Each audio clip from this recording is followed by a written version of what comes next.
Steward Kampel is a 1959 graduate of City College's Baruch School, where he was editor of The Ticker. He earned a master's degree with honors from the Columbia University Graduate School of Journalism.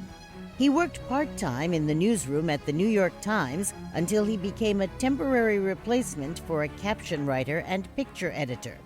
That started a 45-year career at the Times, working on the cultural news desk, foreign desk, financial desk, and metropolitan desk. He was appointed editor of the weekly Long Island section and held that position for 20 years, becoming the face of the Times on Long Island. In addition to his career at the Times, he taught at City College for 16 years and at New York University for 15 years. After leaving the Times, he became an associate editor of the award-winning 22-volume Encyclopedia Judaica, where he wrote more than 200 profiles of Americans in the arts, business, journalism, cartooning, and other fields. He is the co-author of the book Fly Without Fear, about how fearful flyers can learn to control their anxieties about air travel. In recent years, he has been writing feature articles and book reviews for Hadassah magazine. He and his wife, Susan, divide their time between a home in Wellington, Florida, and an apartment in Floral Park, New York.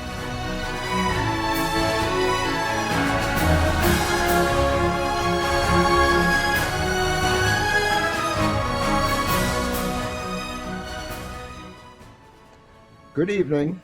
I am humbled and honored to receive the Townsend Harris Medal from the City College Alumni Association, and want to thank my wife, Susan, who has been with me for more than 60 years.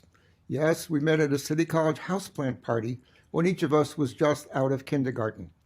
My journalism career started at The Ticker, the weekly newspaper at City College's Baruch School, and where I learned about who, what, when, where, why, and how.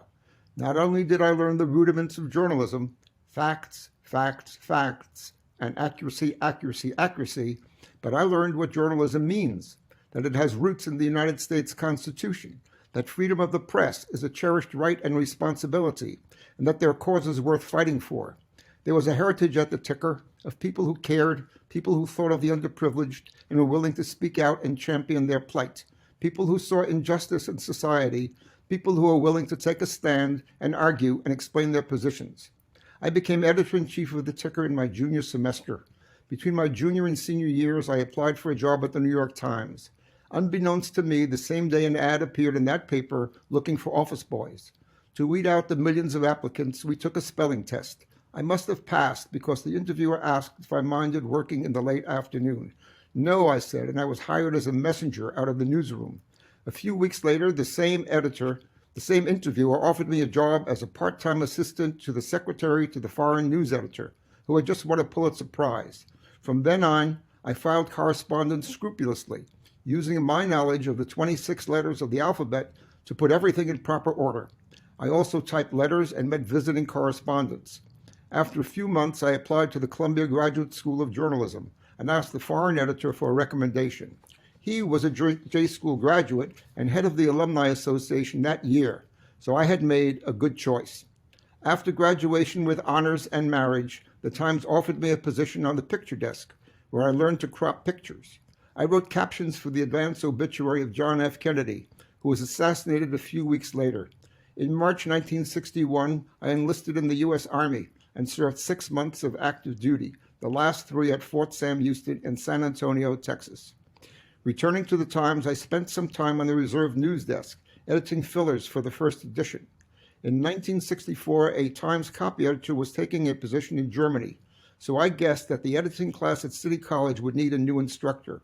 Professor Irving Rosenthal agreed. The first thing I told the students was this: I don't care what newspaper you read, as long as it's the New York Times. My first class had Clyde Haberman and Joe Berger, who later distinguished themselves at the Times, Frank Van Riper, who became Washington bureau chief of the New York Daily News, and others who went on to significant careers in journalism. I taught part-time at City for 16 years and then taught journalism classes, graduate and undergraduate, at New York University for 15 years. My first class there had Dan Barry, also a noted Times journalist. Among the hundreds of students were Pulitzer Prize winners, best-selling authors, foreign correspondents, investigative reporters, radio and television journalists, and journalism educators. In 16 years as a copy editor on the obituary desk at the Times, I made a mark by editing 2-page-one obituaries at the same time, for Jean Cocteau, the French writer, and for Edith Piaf, the chanteuse. One obituary for Alma Mahler, widow of the composer, noted that she carried on a long-time affair with Walter Gropius, founder of the Bauhaus School of Architecture, with Oskar Kokoschka, the Austrian painter, and with Franz Werfel, the German-born poet who was her last husband. That obituary inspired Tom Lehrer, the songwriting and performing satirist, to say it was the spiciest obituary the paper had ever published, and he immortalized Alma in one of his best songs. Somehow, during that period, I found the time to write and publish Fly Without Fear, a book designed to help people cope with their fear of flying. Unfortunately, not too many readers mistook my book for the Erica Jong novel Fear of Flying. My book is now almost 50 years old, and I remain between books. Eventually, I was given a shot at being an assistant to the Metropolitan editor Arthur Gelb. I must have been doing something right, helping to supervise coverage of New York City's financial crisis and the Son of Sam hunt and capture. I remained on the Metropolitan desk under Arthur's successor, Mike Levitas, and his successor, Sidney Schanberg, whose reporting in Cambodia was the basis for the film The Killing Fields. And when Sidney was having difficulties with the editor of the Long Island Weekly, a Sunday section, he asked me to take it over.